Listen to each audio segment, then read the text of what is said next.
presentation కోసం ధన్యవాదాలు. As a government, I can only say that we are alarmed. We are deeply concerned. అంటే ఇప్పుడు మొత్తం Kaleshwaram project ఈ 3 బ్యారేజెస్ మీద బేస్డ్ ఉంది. Total project total 1 lakh crores investment of the people of Telangana is based on these 3 barrages. Now in these 3 barrages, sir, for whatever reasons, okay, one barrage has pier foundation has sunk. Second, Annaram barrage lo cracks and leaks applied.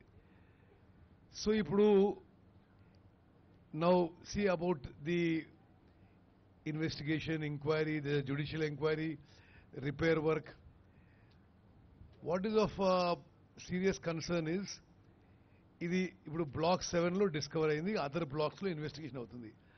మరి ఎక్కువ బ్లాక్స్లో ఇది అట్లనే ఉంటే సే rebuilding కాస్ట్తో సహా the project becomes completely అంటే inoperational or less operational for a period of time. అంటే మీరు ఆ రిపేర్కి పెట్టే ఖర్చుతో అదనంగా మొత్తం ప్రాజెక్ట్ మీద పెట్టిన పెట్టుబడి ఇంట్రెస్ట్ పే చేయాలి, కానీ మనకేమీ చుక్క నీళ్ళు వచ్చే అవకాశం అవపడదు. So we are hoping that say the final decision and will be done after the enquiry. Experts committee ఉంటుంది, క్యాబినెట్లో డిస్కస్ అయ్యి జరుగుతుంది. మరి ఇది ఒక డీప్ కన్సర్న్ ఉన్న విషయం నేను మనం చేస్తాను. ఈ బాంబుతో డ్యామేజ్ అనే విషయం కొంత ఇది ఇన్ఎక్స్ప్లికబుల్గా ఉంది. ఎందుకంటే normally barrages and dams earthquakes resist చేయడానికి కూడా కడడం జరుగుతుంది. Actually they have to resist in earthquake. మరి ఇంత బాంబు ఏమైనా డ్యామేజ్ చేస్తున్నారు, అది it is totally doesn't look appropriate. ఇప్పుడు మీకు తెలవడానికి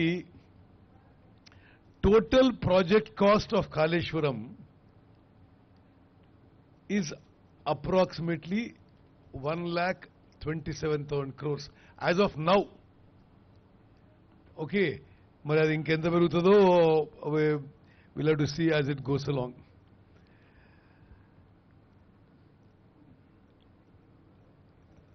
అంటే నేను approximately financial burden on the state of Telangana when Kaleshwaram project is completed will be about 10% cost of finance తీసుకుంటే 13,000 crores a year.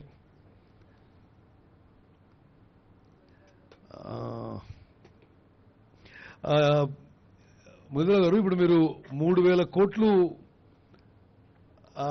కాళేశ్వరం ప్రాజెక్ట్కి పెండింగ్ బిల్స్ అన్నారు. మొత్తం ఇరిగేషన్ డిపార్ట్మెంట్లో పెండింగ్ బిల్స్ ఎంత ఉన్నాయి? మొత్తం ఇరిగేషన్ డిపార్ట్మెంట్లో సార్ దాదాపు 8,000 to 9,000 crores ఉంటుంది sir. So I want you to understand, గత ప్రభుత్వం యొక్క లెగసీ మాకు వదిలిపెట్టింది 8,000-9,000 కోట్ల బిల్స్ అన్పేడ్గా వదిలిపెట్టడం జరిగింది. అది మీకు ఒక ఆల్మోస్ట్ 10,000 కోట్లు.